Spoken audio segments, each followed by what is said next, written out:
Khan Noonien Singh est un surhomme qui fit la guerre aux humains dont il subissait le joug. Les humains, eux, se révoltèrent lors des guerres eugéniques et vont tuer la plupart de ces surhommes. We've triggered something, all right. Heartbeat's increasing. It's now passing 8 beats per minute. And there's some signs of respiration beginning. Khan comprend vite que la guerre est perdue et s'enfuit avec ses hommes à bord du SS Botany Bay. Il s'échappe ainsi en sommeil dans l'infinité de l'espace avant que l'USS Enterprise, 200 ans plus tard, le croise. How long have you been sleeping? 2 centuries, we estimate. C'est donc dans l'épisode Les Derniers Tyrans, en anglais Space Seed, que Khan et l'équipage de Kirk vont se rencontrer pour la première fois lors de l'épisode 22 de la saison 1.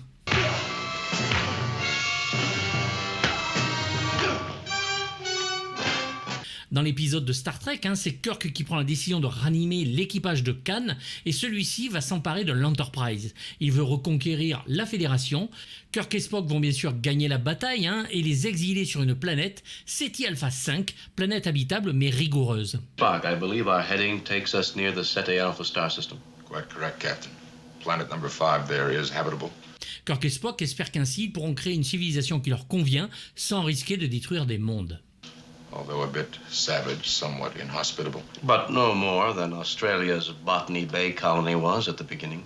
15 ans plus tard, Star Trek 2 va nous impressionner en réalisant la suite de cet épisode, mais je vous rassure sans avoir besoin de voir l'épisode cité plus haut. Oh, Bones. Ça, c'est charmant. Le film va commencer à nous parler du vieillissement et surtout bien sûr de la mort auquel Kirk va être confronté de la pire des façons. Tous nos acteurs et personnages sont là, un plaisir de les retrouver dans une aventure où l'action et les rebondissements explosent l'aspect philosophique du premier film. Il fonctionne. Quittons section 14 pour section 15 maintenant. Quelques personnages vont aussi faire leur apparition, comme Carol Marcus, son fils David, le lieutenant Saavik, une vulcano-romulienne, et Khan bien sûr, toujours interprété par Ricardo Montalban. Player de 3e classe, équipage 81, passager 300. Nom de Dieu. L'histoire va commencer avec une célèbre bataille, celle du Kobayashi Maru, apparemment infaisable et ingagnable, dont chaque cadet doit passer en formation pour leur faire comprendre que la mort, la perte des membres de l'équipage, est quelque chose que chaque capitaine ou commandant de vaisseau doit comprendre et apprendre. Alerte, torpille klingonaise activée. Alerte. Dispositif de fuite. Un seul homme a réussi l'épreuve, le capitaine James Tiberius Kirk. Aucune suggestion, amiral? La prière, monsieur Saavik, les Klingonais ne font pas de prisonniers. Pendant ce temps, l'USS Reliant, commandé par le capitaine Terrell et le lieutenant Chekhov en second, arrive près de la planète Ceti Alpha 6, à la recherche d'une planète sans vie pour tester un projet qui s'appelle Genesis. Astronef Reliant en approche orbitale de Ceti Alpha 6, en relation avec le projet Genesis. Ce projet qui permet à la vie d'être créée ou détruite à partir de rien.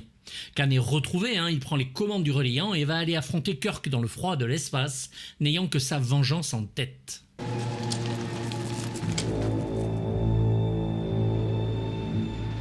Khan.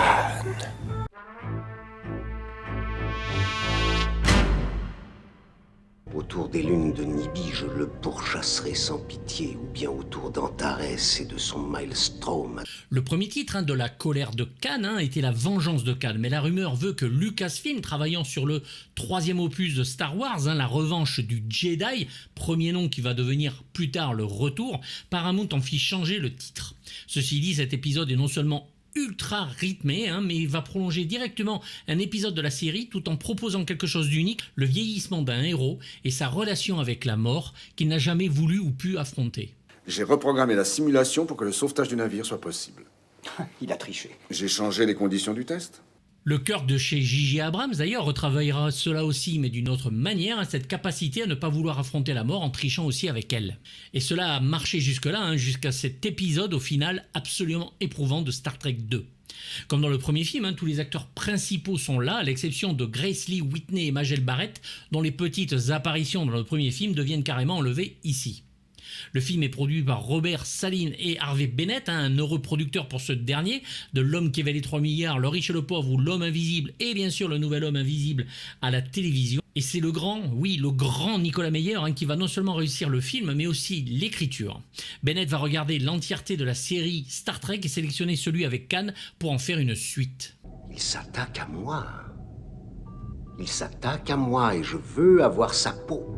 Le film précédent de Nicolas Meyer, le réalisateur, dont je vais bientôt faire la critique, C'était demain, ou Time After Time, où H.G. Wells pourchasse Jack l'Éventreur à notre époque, grâce à sa machine à remonter le temps, est un joyau, ce qui a dû jouer dans son embauche.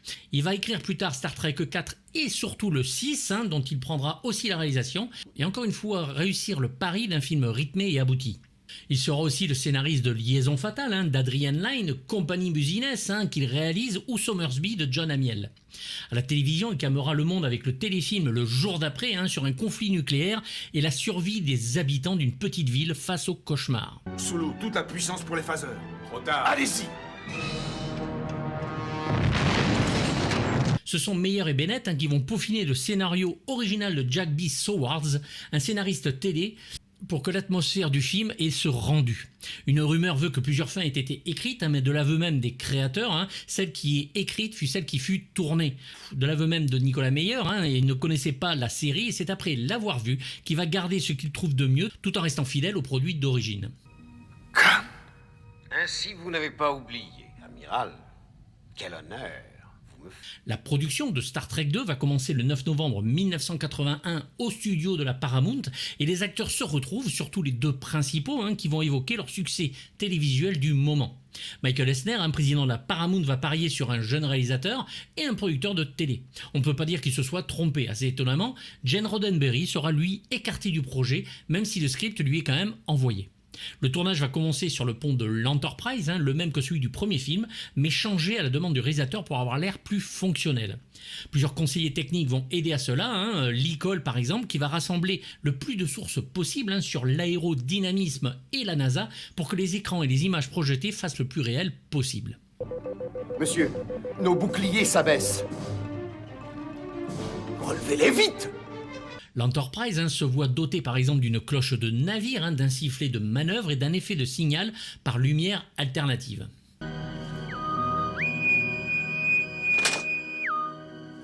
Ouverture du SAS. Le pont du Reliant et de l'Enterprise sont les mêmes, mais sont modifiés en fonction des besoins. Et oui, on prend le même pont, on change 2-3 écrans et c'est marre. Le SAS des torpilles est le même décor que le pont du vaisseau des Klingons du premier, mais complètement réaménagé. Tout se recycle sur Star Trek.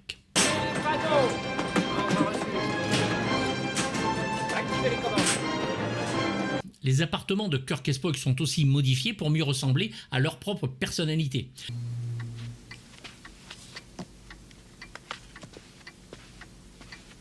Les costumes de Robert Fletcher vont changer bien sûr le design des costumes déjà existants afin d'en faire de nouveaux et décident de s'intéresser à l'idée de couleurs corrompues utilisant des matériaux dont la couleur avait été altérée. L'idée était de marquer le passage du temps. Nicolas Meyer détestait les uniformes de Starfleet utilisés dans la série ou dans le film précédent. Il est donc décidé de délaver ces vieux uniformes pour en donner un contraste plus réel et de garder les uniformes rouges afin qu'ils se détachent. Il est aussi décidé de changer ses costumes afin d'en donner un côté plus naval. Ces uniformes seront utilisés dans tous les films suivants. Feu! Feu! La planète Ceti Alpha 5 va occuper totalement le studio 8 de la Paramount et les machines à fumer et ventilateurs vont brasser sable et poussière, ce qui sera un calvaire pour les acteurs dont le réalisateur ne pourra communiquer avec eux que par des talkies.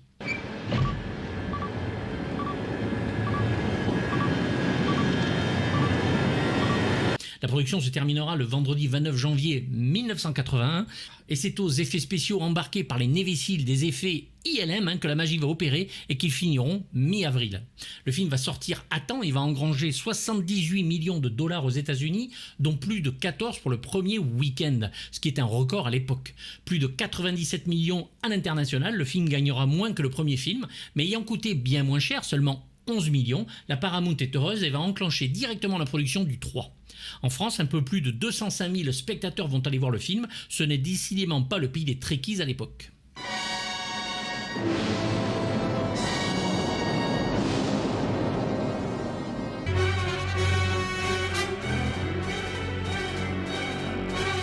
Approchant de Regula et du labo spatial Regula One. Station spatiale Regular One, ici l'astronef Enterprise. Industrial Light and Magic fascine déjà alors que l'entreprise a été créée il y a peu de temps. Les Star Wars bien sûr et tous les autres effets absolument renversants au fil des années, ils vont changer tous les cinémas, toutes les possibilités. En 1982, lors de la vision de ce Star Trek 2, on ne peut qu'être fasciné par les combats des deux vaisseaux, sorte de bataille de sous-marins dans l'espace, dont la musique absolument superbe de James Horner va en plus nous clouer.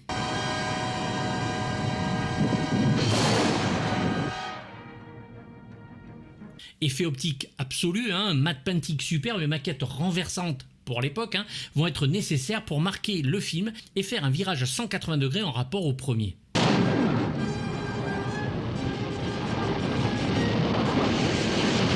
Ils vont pouvoir commencer les effets de photographie des maquettes sans attendre la fin du tournage grâce à un planning précis de Robert Saline, le producteur. Des incrustations de destruction seront faites sur les vaisseaux afin de ne pas abîmer les maquettes mais montrant des parties détruites.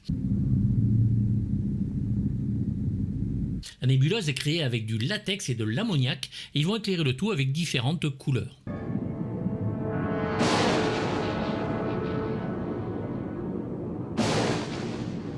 C'est Ken Ralston qui va créer les saloperies de parasites qui existent sur la planète de Cannes.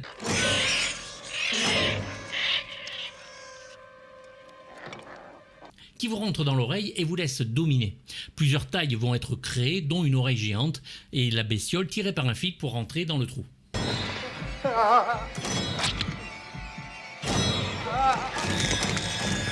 Star Trek 2, la colère de Khan, est l'un des premiers films de science-fiction à recourir aux images de synthèse. Elles sont utilisées pour les scènes dans lesquelles les vaisseaux naviguent entre les étoiles.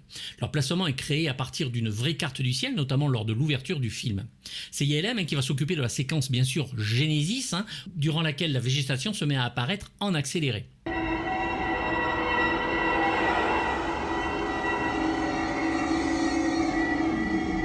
À la base, on devait voir juste l'effet du programme Genesis sur un caillou qui se transformait en paradis. C'est la Paramount qui va donner le feu vert à la séquence, qui est produite à partir de la technique des images fractales qui venait d'être mise au point. Les animateurs de cette séquence sont connus pour avoir quitté quelques années plus tard Lucasfilm pour monter une petite entreprise, Pixar. La coûteuse séquence sera réutilisée dans les films Star Trek 3, La recherche de Spock, ou Star Trek 4, Retour sur Terre, et dans un jeu vidéo d'arcade nommé Astron Belt. Donnez de livrer votre navire. Répondez. C'est Bill Couch, le responsable des cascades, qui va s'occuper des séquences d'explosion sur les ponts, et Werner Kepler va s'occuper du maquillage du visage brûlé de Khan, connu pour son travail sur V, Starfighter, Star Trek La Nouvelle Génération ou Hook. Il était le plus humain.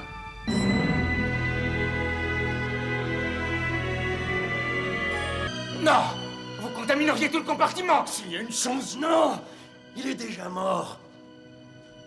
Tout le monde est là et les nouveaux visages aussi. Les acteurs sont au taquet et nous allons le voir lors de la scène finale qui spoil, sans spoiler bien sûr, parce que nous savions déjà même à l'époque qu'un troisième film était enclenché avec un titre qui en disait long, Star Trek 3 à la recherche de Spock. Elle ne m'a pas hanté jusqu'ici. J'ai triché avec elle. William Shatner sort d'un succès au théâtre avec La chatte sur un toit brûlant et sa série Hooker fonctionne bien. Il apprécie Asimov, Sturgeon ou Ellison en littérature science-fictionnelle et est heureux de retrouver son personnage fétiche.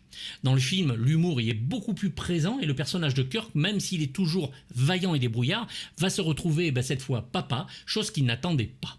Extrêmement fier d'être votre fils. Shatner est très bon dans le film, il va nous jouer un Kirk aux petits oignons, surtout dans la tragique scène finale où on sent bien sa tristesse et son malheur.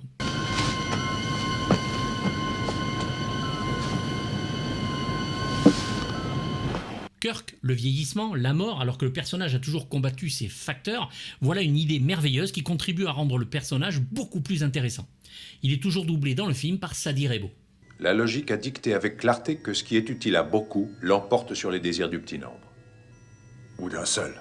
Leonard Nimoy reprend admirablement bien le rôle de Spock et va nous donner une scène finale donc tragique et bluffante. Bon, il est vrai qu'une rumeur sur ce Star Trek 3 nous donne une réponse déjà à la suite, c'est déjà dans l'air, mais il est vrai que ce final reste comme un grand moment de la saga, si ce n'est le plus dur à regarder, et qui, je dois l'avouer, arrive à me tirer une petite larmichette. Prenez les commandes, Savick.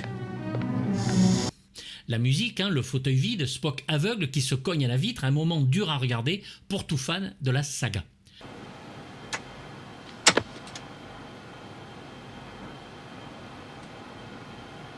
Cette mort de Spock est tournée en 3 jours et aucun visiteur n'est accepté sur le plateau de tournage afin que la surprise ne fuite pas. Malgré les précautions, la mort de Spock dans ce film a vite été révélée. Une campagne des fans de la série, les Trekkies, s'organise avec notamment les lettres de protestation ou des publicités dans la presse pour que la Paramount change le scénario. Ce qui est utile à beaucoup l'emporte sur les désirs du petit nombre. Leonard Nimoy reçoit même des menaces de mort. Les spectateurs et l'acteur seront tous secoués par la scène, plus qu'émouvante. Il est doublé ici par Robert Party sur ce seul film. Ça m'étonnerait qu'il soit... Toutes mes excuses, docteur. Je n'ai pas le temps de vous donner des raisons logiques. DeForest Kelley est à nouveau McCoy qui sera très important sur le 3e volume. Il est en sorte la conscience, le psychanalyste de Kirk, et va se retrouver à essayer d'empêcher Spock de rentrer dans le conteneur meurtrier. Rappelez-vous.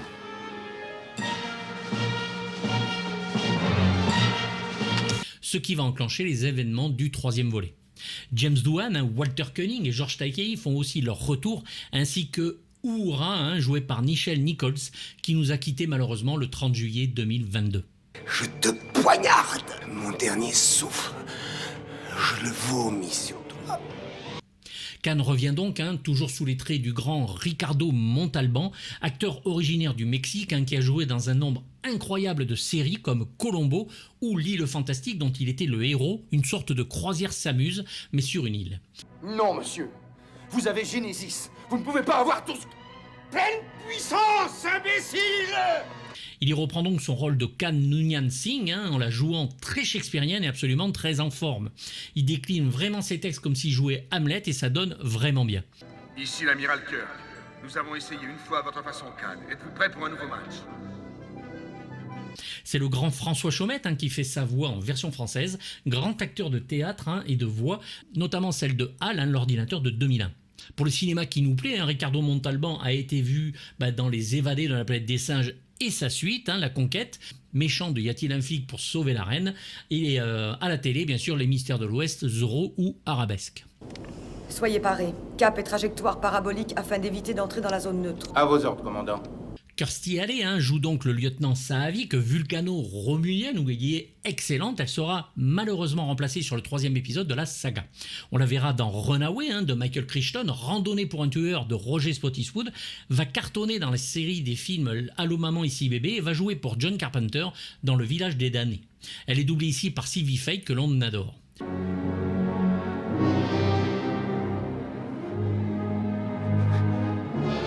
Paul Winfield est le capitaine Terrell de USS Reliant. On a pu le voir dans de nombreux films de genre, et notamment Les Survivants de la fin du monde de Jack Smith, Dressé pour tuer de Samuel Fuller, L'Emprise des ténèbres de Wes Craven et beaucoup d'autres. Tchekhov, qu'est-ce qui vous prend? Tchekhov! Venez vite!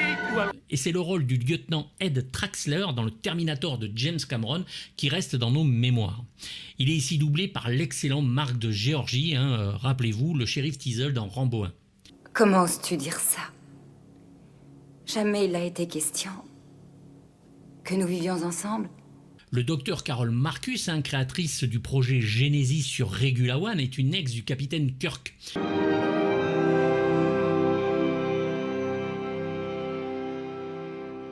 Il est vite évident que son fils Marcus est aussi le fils du héros. Elle ne va jouer, elle, en tant qu'actrice, que dans des petits rôles à la télévision. Et je m'en excuse. Et vous êtes venu pour me dire ça? Merritt Buttrick, donc, va jouer David, fils de Kirk, que l'on reverra dans l'épisode 3. Pas de grand rôle et un petit passage sur Vampire, vous avez dit Vampire 2 de Tommy Lee Wallace. Et il va décéder malheureusement à l'âge de 29 ans.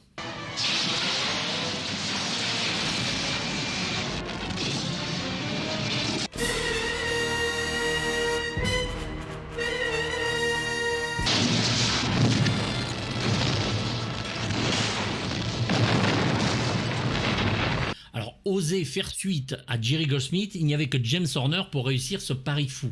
Goldsmith est trop cher à l'époque et les producteurs vont se tourner vers ce dernier. Sortant de Wolfen et des mercenaires de l'espace, ce n'était pas gagné, d'autant que Star Trek se doit d'avoir une musique puissante et évocatrice.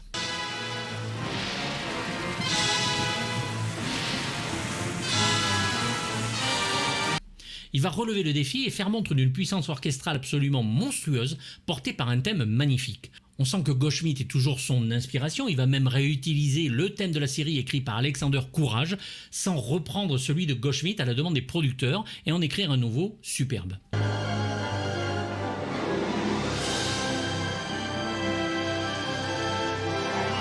Écrite en 4 semaines, la partition de James Horner dure 72 minutes et est enregistrée avec un orchestre de 91 musiciens. Les morceaux d'action sont pour moi écoutables à l'infini, avec notamment le Surprise Attack, qui me démonte la tête et les oreilles en pur bonheur d'écoute, ou Battle in the Mutara Nebula, dont le suspense est absolument immense.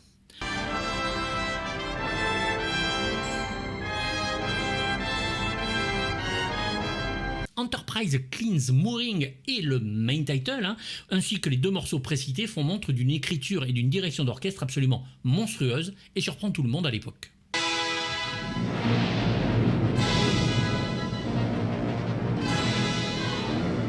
Il va se révéler avec cette partition et ne quittera heureusement jamais nos oreilles, et c'est le capitaine James Tiberius Communal qui en parle le mieux dans son livre toujours formidable, que vous êtes nombreux à acheter et je vous en remercie. James Horner va revenir sur le 3e volet.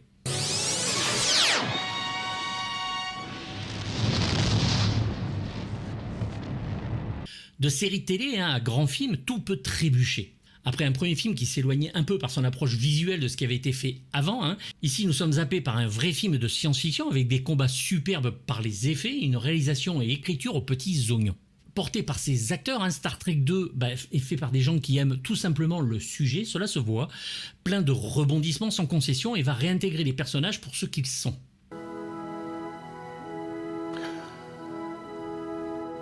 Je me sens jeune. Le jeu d'acteur difficile dans le premier film est ici harmonieux et drôle, et c'est grâce sûrement au talent du réalisateur, Nicolas Meyer, qui aime ses personnages.